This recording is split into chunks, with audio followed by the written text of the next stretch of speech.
유명한 교회 성장학자인 조지 바너라는 분이 계시는데 그분의 저서에 주전자 속의 개구리라는 책이 있어요. 근데 신경 반응을 어떻게 하는지를 실험하는데 개구리를 뜨거운 물에다가 집어넣으면 바로 놀래서 튀어나온대요. 근데 미지근한 주전자 물 속에 개구리를 집어넣으면 미지근하니까 좋으니까 아주 거기서 해맑게 논대요. 근데 온도를 조금씩 올리면 온도가 올라가는지를 모르고 있다가 그 뜨거운 물에 뒤어서 신경이 반응을 못하고 뒤어서 죽는다는 그런 실험 결과를 그 책 속에 기록해 놨습니다.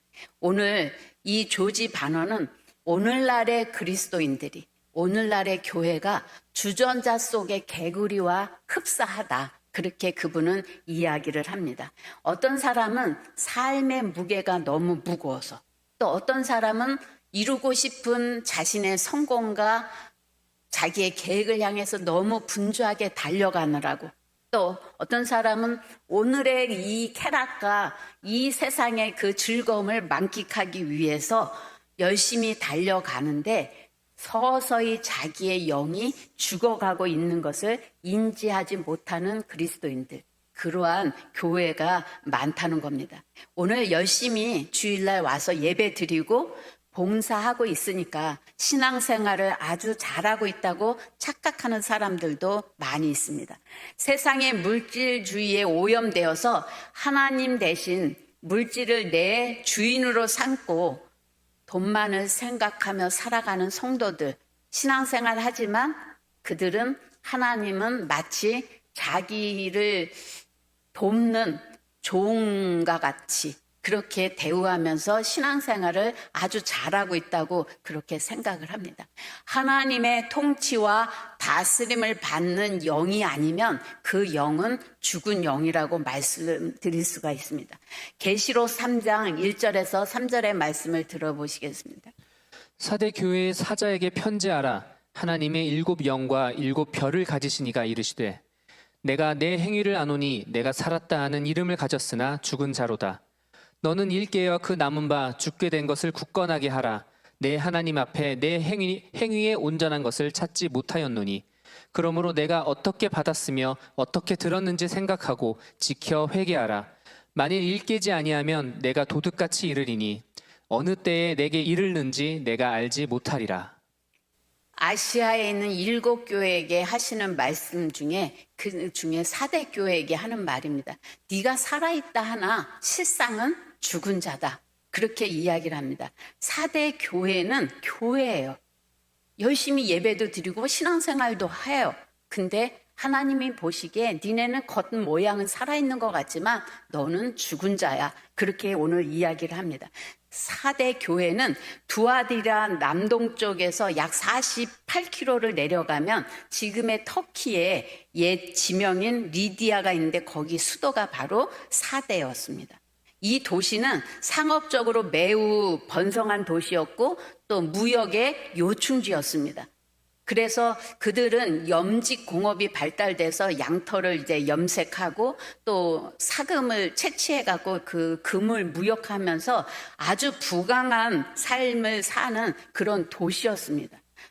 이 사대 도시는 또한 군사적으로도 삼면이 깎아지른 절벽 위에 이 도시가 있기 때문에 다른 나라가 웬만해서 침공해 올 수 없는 난공불락 같은 아주 지형적으로 완벽한 곳에 이 사대가 도시가 있기 때문에 그 나라는 다른 나라의 침공도 웬만한 침공도 받지 않고 또 장사를 해서 무역을 해서 아주 부강한 나라이기 때문에 백성들도 잘 살고 교회도 부자들이 많았어요. 그래서 헌금도 잘합니다. 그래서 아시아 교회 중에서 가장 큰 대형 교회가 이 사대 교회입니다.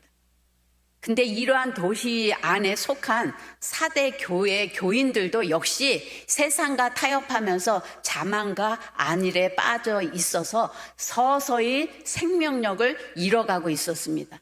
헌금도 잘합니다. 예배도 잘합니다.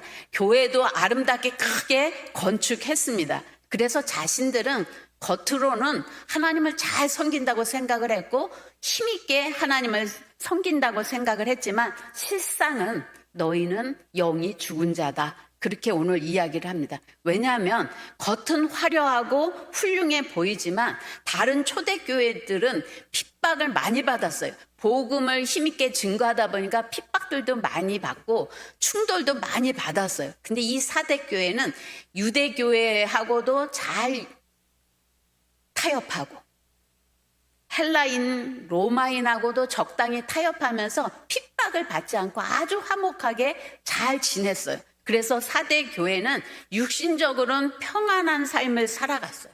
근데 영적으로는 세상과 전투하는 교회로서의 생명력을 잃어갔어요. 그래서 하나님이 보시기에 너희는 외형적으로는 교회가 아주 열심히 하나님을 섬기는 것 같고 살아있는 것 같지만 실상은 너희는 죽었어. 그렇게 이야기를 합니다. 에스겔 37장 11절에 또 내게 이르시되 인자야 이 뼈들은 이스라엘 온 족속이라 그들이 이르기를 우리의 뼈들이 말랐고 우리의 소망이 없어졌으니 우리는 다 멸절되었다 하느니라. 우리가 너무 잘 살고 부족한 것이 없고 오늘의 삶이 평안해도 영적으로 죽어갈 수가 있어요. 그러나 또 반대로 삶이 너무 힘들어 내 힘으로 하루하루 버텨가기가 너무 힘들어도 내 영이 죽어갈 수 있다는 거예요. 오늘 이스라엘은 바벨론의 포로로 끌려가서 자신들의 위치를 볼 때 마치 마른 뼈와 같이 멸절된 모습 그렇다고 자신들이 진단하고 있는 거예요.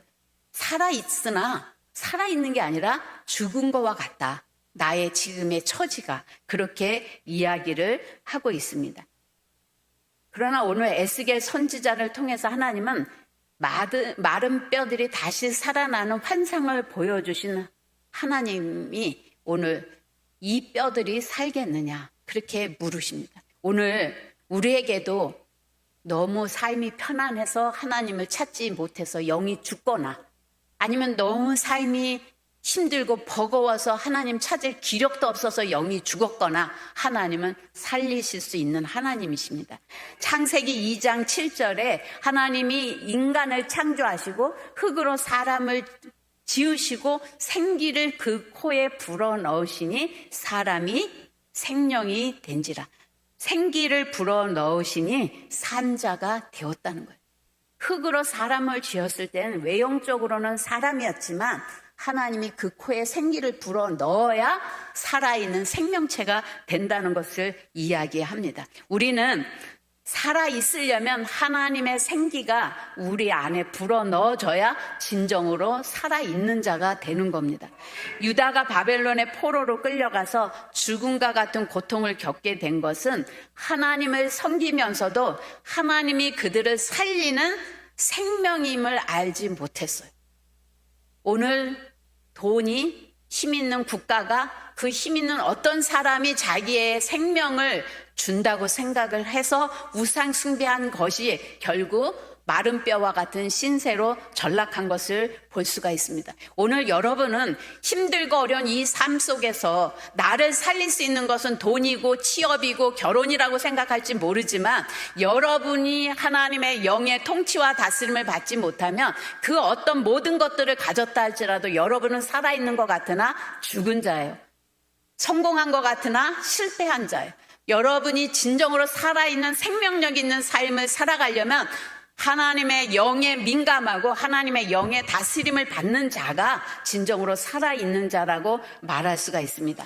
오늘 하나님은 에스겔 선지자의 마른 뼈의 환상을 통해서 하나님의 영이 그들 속에 함께하는 것이 곧 생명이라는 것을 말씀하고 있는 겁니다.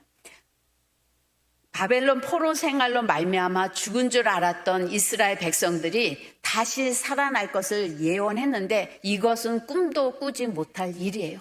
바벨론의 포로로 끌려가서 지금 70년이 다 되는 동안 압박과 고통 속에서 영혼육이 완전히 핍절한 그런 상태에 하나님은 살아나는 마른 뼈들에게 하나님의 말씀을 대언하고 생기를 불어넣으니 그들이 힘있는 군대가 되는 환상을 보여주면서 너희도 다시 살아나리라 그렇게 말씀하는 겁니다. 여러분 여러분의 삶이 버겁고 힘든데 하나님이 어느 날 너 살아날 거야. 너 회복될 거야.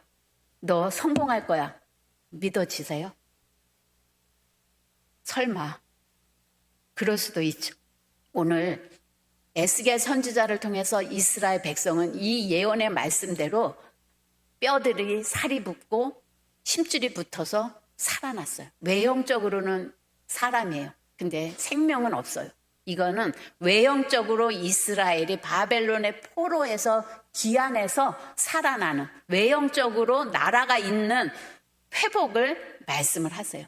그리고 진정으로 살아나려면 생기를 불어넣어야 영적인 하나님의 사명을 감당하는 군대가 될 수 있는데 에스겔 선지자를 통해서 생기를 불어넣으니 하나님의 군대가 되었더라. 그렇게 말씀하고 있습니다. 오늘 하나님은 바벨론의 포로로 희망이 전혀 없던 마른 뼈와 같은 이스라엘을 하나님은 기가 막힌 방법으로 그들을 고레스를 통해서 바벨론 포로에서 귀환하는 기적을 베푸셨어요. 근데 하나님은 그것으로 만족하지 아니하고 너희가 외형적으로 나라의 외형을 갖춘 것으로 나는 만족하지 않고 나의 영이 너에게 임해서 하나님의 나라를 확장하는 하나님의 군대로 세워지기를 원한다는 환상을 보여주셨어요. 오늘 에스겔의 환상은 외형적인 것은 하나님이 모든 나라를 통치하고 다스려서 독립을 회복시켜 주셨지만 영이 살아나는 것은 부활, 예수 그리스도의 부활을 통해서 실현되기 시작을 했습니다. 하나님의 영이 예수님을 죽은 자 가운데서 살리셨고 이제는 그리스도의 영이 우리 안에 오게 됨으로 인해서 육에 속하고 마른 뼈와 같은 우리들도 살아날 수 있는 희망이 생겼다는 겁니다. 세속적 가치관에 지배받고 있는 현대인들에게 그리스도의 부활 신앙은 먼 옛날 우리가 죽으면 부활하는 게 아니라 실제적인 문제로 인식을 해야 된다는 거예요. 그러할 때 능력이 나타나는 겁니다. 우리는 부활은 내가 죽은 다음에 문제야. 부활 신앙은 오늘 나의 삶의 자리에서 전혀 영향력을 미치지 못해. 그러면 여러분의 영은 아직 살아있지 않은 겁니다. 부활한 신앙이 내 삶 가운데 실제가 될 때 그 영은 살아있다고 볼 수가 있습니다. 현재의 문제만 치중된 신앙생활을 하다 보면 현실과 타협하게 되고 종교적인 신앙생활로 마른 뼈와 같은 상태가 되어버린다는 것을 여러분이 깨달으셔야 됩니다. 지금의 교회, 지금의 그리스도인들은 종교 신앙으로 기울어져서 마음의 평안, 현세의 이 세상에서의 축복, 하나님을 섬기는 것도 아주 그냥 기본적인 도덕적이고 윤리적인 것에 가치를 두고 성령의 능력을 받아서 복음을 전해야 되고 영적 싸움을 싸워야 되고 그런 말을 하면 부담스러워서 그 교회 다니기 싫어합니다. 기도해야 됩니다. 헌신해야 됩니다. 그러면 교회는 내 문제가 이렇게 심각한데 왜 또 교회의 부흥만을 외쳐? 여러분의 마음 문이 닫혀진다면 여러분의 영은 지금 남이 볼 때는 예배에 오니까 살아있는 것 같지만 실상은 죽어 있습니다. 복음의 핵심은 부활입니다. 예수님의 죽으심으로 인해 우리가 죄의 용서와 부활이 복음의 중심이 되어야 합니다. 세상이 부러워할 축복을 받았어도 건강하게 오래 산다 할지라도 죄의 용서와 부활 생명을 얻지 못했다면 그 인생은 죽은 신앙이고 무의미한 인생이라고 말할 수가 있습니다.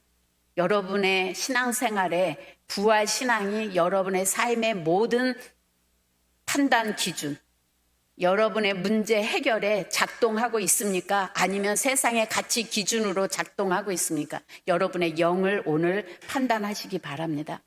로마서 8장 9절에 만일 너희 속에 하나님의 영이 거하시면 너희가 육신에 있지 아니하고 영에 있나니 누구든지 그리스도의 영이 없으면 그리스도의 사람이 아니라. 여러분이 성령의 음성에 귀 기울이고 성령의 음성에 따라서 선택하고 여러분의 삶의 태도를 결정하지 않고 나간다면 여러분이 신앙생활 잘하는 것 같이 보이지만 여러분의 영은 세상적인 거죠. 하나님의 통치와 다스림을 받지 않는 거죠. 저는 어느 날 갑자기 무력감이 오기 시작했어요. 나이는 먹었지. 내가 이렇게 열심히 설교하고 열심히 뛴다고 뭐가 변화되는 것 같지도 않지. 그리고 어느 날 한순간에 난 설교를 잘 못하는 것 같아. 설교를 할 힘이 없어, 하나님.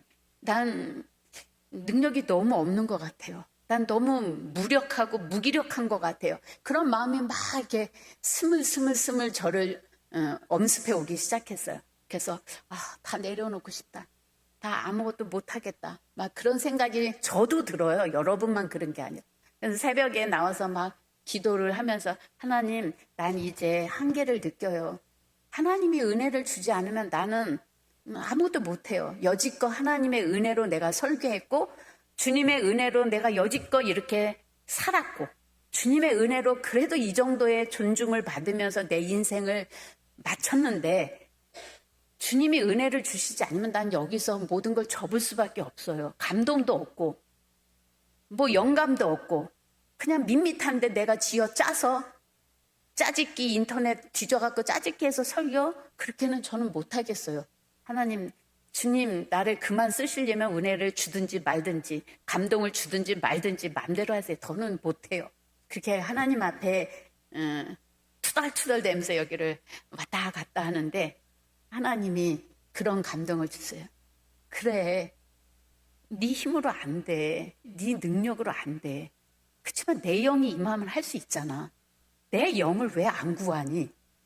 성령의 충만함을 왜 안 구하고 자꾸 네가 뭘 하려고 하니? 그러면서 이 생기라는 단어가 저의 머리를 확 치면서 나에게 생기가 불어 넣어지면 나는 생명이 되는데 하나님의 생기가 불어 오지 않게 내 생각대로 내 기준으로 모든 것을 차단하고 있다라는 그런 생각을 하면서 하나님 몰라요. 매주 그냥 하나님의 생기가 저를 살리면 살리는 만큼만 할게요. 그리고 오늘 이 설교를 준비하게 됐습니다. 그리스도의 영이 우리 속에 있다는 것은 그리스도가 우리 안에서 함께 살고 계시다는 뜻이에요. 이 그리스도가 우리의 생명의 근원이에요. 에스겔이 본 환상처럼 마른 뼈로 가득한 골짜기가 지금 이 세상의 현실이고 우리의 모습이에요. 우리가 만약 이런 마른 뼈의 상태로 있다면 우리에게 부활의 영을 주시고 산자가 되게 하신 그 생명의 기쁨을 우리는 알 수가 없어요. 그러나 생명이 되시는 그 생명이 하나님의 영이 그리스도의 영이 우리에게 덮치면 우리는 불가능을 가능케 하고 인생의 역전과 반전을 일으키는 놀라운 삶을 펼쳐갈 수가 있습니다. 오늘 하나님은 에스겔 선지자에게 마른 뼈들을 보여주시면서 3절에 이렇게 묻습니다. 그가 내게 이르시되 인자야 이 뼈들이 능히 살 수 있겠느냐 하시기로 내가 대답하되 주 여호와여 주께서 아시나이다. 정말 황량한 골짜기에 마른 뼈들을 보여주면서 이 뼈들이 살 수 있겠냐? 뭐라고 말할 수가 없으니까 주께서 아시나이다. 만약 하나님께서 여러분의 삶에 마른 뼈와 같은 통장, 마른 뼈와 같은 육체, 마른 뼈와 같은 일터, 가정을 보여주시면서 너 이 마른 뼈와 같은 황량한 너의 삶이 회복될 것을 믿니? 그렇게 물으신다면 여러분은 뭐라고 대답하시겠어요? 교회에서는 네, 가능합니다. 돌아가서는 여전히 세상의 가치 기준, 세상 사람들의 판단하는 방법 그대로 여러분의 삶의 문제를 바라본다면 여러분의 영은 작동할 수가 없습니다. 에스겔 37장 4절에서 6절입니다. 또 내게 이르시되 너는 이 모든 뼈에게 대언하여 이르기를 너희 마른 뼈들아 여호와의 말씀을 들을지어다. 주 여호와께서 이 뼈들에게 이같이 말씀하시기를 내가 생기를 너희에게 들어가게 하리니 너희가 살아나리라. 너희 위에 힘줄을 두고 살을 입히고 가죽으로 덮고 너희 속에 생기를 넣으리니 너희가 살아나리라. 또 내가 여호와인 줄 너희가 알리라 하셨다 하라. 인간의 눈으로는 불가능한 일들을 보여주시지만 또 기적의 역사를 통해서 하나님은 내가 누구인지 알게 하기를 원한다. 그렇게 말씀하셨습니다. 오늘 하나님은 여러분의 마른 뼈와 같은 황량한 삶 가운데 기적을 베푸셔서 하나님이 누구이신지를 여러분도 알고 여러분 주변 사람들에게도 전파되기를 원하신다는 거예요. 그래서 우리는 하나님의 영의 도움을 받고 하나님의 영의 지배를 받아서 말씀대로 순종하고 나갈 때 하나님께서는 역사하시고 일하신다는 겁니다. 여러분은 말씀을 얼마나 읽고 얼마나 여러분 말씀을 선포하십니까? 하나님의 말씀이 여러분의 삶 가운데 살아 움직일 수 있도록 먼저 여러분에게 말씀을 선포해야 돼요. 말씀을 듣고 믿음으로 여러분이 매일 그 말씀을 여러분 자신에게 선포해서 그 영이 그 말씀을 따라 움직일 수 있도록 그렇게 할 때 아무리 마른 뼈와 같은 현실이라 할지라도 그곳에는 살아나는 역사가 있습니다. 에스겔 37장 10절 우리 다 같이 한 목소리로 읽겠습니다. 이에 내가 그 명령대로 대언하였더니 생기가 그들에게 들어가매 그들이 곧 살아나서 일어나 서는데 극히 큰 군대더라. 오늘 여러분이 마른 뼈와 같지만 하나님의 말씀이 들어가고 하나님의 영이 통치하고 다스리게 되면 여러분은 마른 뼈가 아니라 하나님의 거룩한 군대로 하나님의 뜻을 이루는 귀한 사역을 감당할 수 있으리라고 봅니다. 에스겔 37장 6절 내가 여호와인 줄 너희가 알리라. 에스겔 37장 13절 너희는 내가 여호와인 줄을 알리라. 여러분 하나님은 어떤 분이라고 여러분 아세요? 필요할 때 여러분이 찾는 마음의 위로를 주는 분으로 생각하세요. 단지 하나님이 기도했는데도 응답하시지 않으면 언제든지 떠나도 되는 그러한 카페, 그러한 음식점 정도로 생각하세요. 여러분의 영을 살리고 죽이는 것은 하나님께 달려있고 여러분의 인생의 생사 화복도 하나님이 통치하시고 다스린다는 것을 신뢰한다면 하나님에 대한 우리의 태도는 달라져야 된다고 생각합니다. 그 어떤 것과도 비교할 수 없고 그 어떤 것에 양보할 수 없는 분이 하나님이세요. 우리가 하나님을 하나님으로 인정하고 그 하나님의 도움을 구할 때 성령은 여러분에게 생기를 불어넣으셔서 마른 뼈 같은 상황이라 할지라도 거기에서 역전과 반전을 충분히 일으키시고 일하실 수 있는 하나님이세요. 그래서 예수님이 십자가에 못 박혀 돌아가시고 부활 승천하시면서 돈 많이 벌어라, 내가 건강 줄게, 너에게 행복 줄게 그렇게 말씀하시지 않고 성령을 받으라고 말씀하셨어요. 왜냐하면 성령을 받아야만 내가 살아있는 자가 되기 때문에 하나님은 가장 큰 선물이 성령이라고 말씀하셨는데 우리는 성령은 보조 역할을 하는 내 인생의 그저 보조자로만 생각하지 그분이 내 삶을 통치하고 다스리도록 하지 않는 게 문제라는 거예요. 고린도전서 15장 45절입니다. 기록된 바 첫 사람 아담은 생명과 되었다 함과 같이 마지막 아담은 살려주는 영이 되었나니. 첫 아담은 살아있는 사람, 생명체가 되었지만 둘째 아담 예수 그리스도는 살려주는 영이 되었나니. 오늘 예수님은 우리를 살려주는 영이에요. 예수님이 십자가에 못 박혀 돌아가시고 부활 승천하시면서 내 대신 보혜사 성령을 보내주시겠다고 약속하셨어요. 그것은 선물이니 너희는 예루살렘을 떠나지 말고 그 성령을 받을 때까지 유하라고 말씀하셨어요. 그래서 그 말씀을 순종하고 모였던 사도행전에 2장 1절에서부터 4절까지 보면 그 성령을 받은 사람은 이전과는 전혀 다른 생명력이 넘치는 삶을 살았어요. 그래서 초대교회는 핍박이 와도 죽음이 있어도 마다하지 않고 생명이 되시는 그 주님을 증거함으로 오늘의 교회가 탄생한 것을 볼 수가 있습니다. 요한복음 20장 22절 우리 한 목소리로 읽겠습니다. 이 말씀을 하시고 그들을 향하사 숨을 내쉬며 이르시되 성령을 받으라. 오늘 당신이 돌아가실 거를 알면서 제자들에게 우선적으로 주신 것이 뭐예요? 성령을 받아라. 그러면서 숨을 내쉬고 돌아가셨어요. 오늘 예수님은 우리에게 가장 큰 선물인 하나님의 사역을 능력 있게 역동적으로 감당할 수 있는 것이 성령이라고 생각하셨고 그것을 주셨어요.